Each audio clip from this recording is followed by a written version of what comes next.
સમગ્ર ઝાલાવાડ ઉત્તરાયણના પવિત્ર પર્વની ઉજવણીમાં મસ્ત હતો ત્યારે ચોટીલાના નાયબ કલેક્ટર એસ.ટી. મકવાણા ફરજ પર અડીખમ રહ્યા।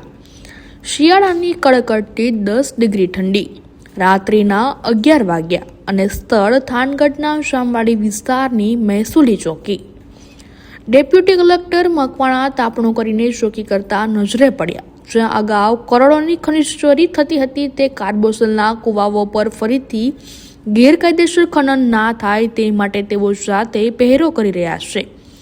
એક સમયે જામવાડી વિસ્તારમાં રાત પણ દિવસ જેવી લાગતી, જ્યાં 30 ટ્રકો ગેરકાયદેસર ખનીજ ફરીને નીકળી હતી, પરંતુ ડેપ્યુટી કલેક્ટર મકવાણાની કડક કાર્યવાહી બાદ ખનીજ માફિયાઓમાં ભય ફેલાયો છે અને આજે આખો વિસ્તાર સુમસામ બની ગયો છે। વઢવાણ, લીંબડી, શાયલા અને ચોટીલા સહિત સમગ્ર ઝાલાવાડમાં આ અધિકારીએ કરોડોની સરકારી સંપત્તિ બચાવી છે અને ભૂ ખનીજ માફિયાઓ પર લગામ કસી છે।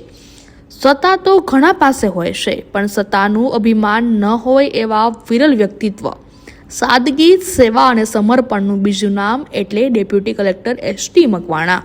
જ્યારે અન્ય તાલુકાઓમાં ગેરકાયદેસર ખનીજ ચોરી અંગે ચર્ચાઓ થઈ રહી છે, ત્યારે લોકો કહે છે જો રાજ્યના તમામ અધિકારીઓ મકવાણાની જેમ નિષ્ઠાપૂર્વક કામ કરે તો ગુજરાતમાંથી ખનીજ માફિયાઓનું નેટવર્ક જડમૂળથી નાબૂદ થઈ શકે છે।